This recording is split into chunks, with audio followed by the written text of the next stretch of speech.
What is the relocation prophecy model? First and foremost, know this. It is an extension of historic premillennialism. Historic premillennialism was the only prophecy model for the first 300 years of church history. This is beyond contestation. Now, you can check out other playlists that I've made on YouTube. Most importantly, the ones with the ante-Nicene church fathers. Just check it out. It's true. So what this does is it follows the normal timeline of events. First, the birth pains begin.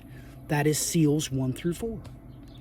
The great apostasy with the rise of the man of lawlessness, which instigates the 5th seal.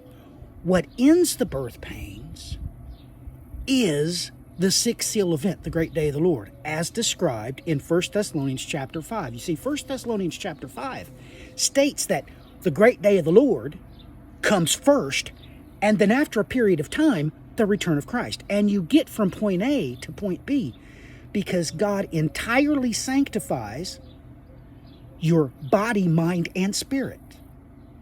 1 Thessalonians chapter 5, verse 23. So, this is the great gathering described in Revelation chapter 7, verses 9 through 17. That's what it is.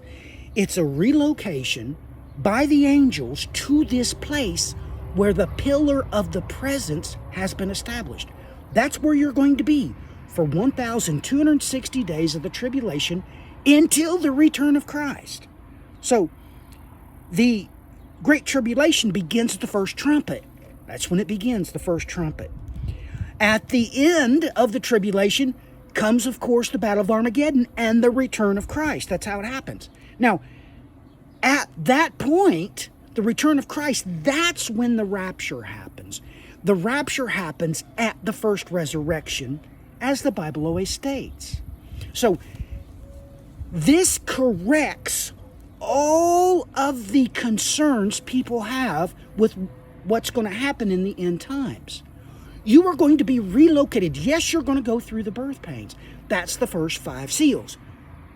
That's what Matthew chapter 24 is talking about and described by the Lord Jesus Christ. Please read 1 Thessalonians chapter 5. In the beginning it talks about, no, the great day of the Lord hasn't come yet. And then go all the way down to the bottom of that chapter. It tells you about the return of Christ. You make it from point A to point B because God the Father tabernacles over you. Till next time, God bless, Godspeed.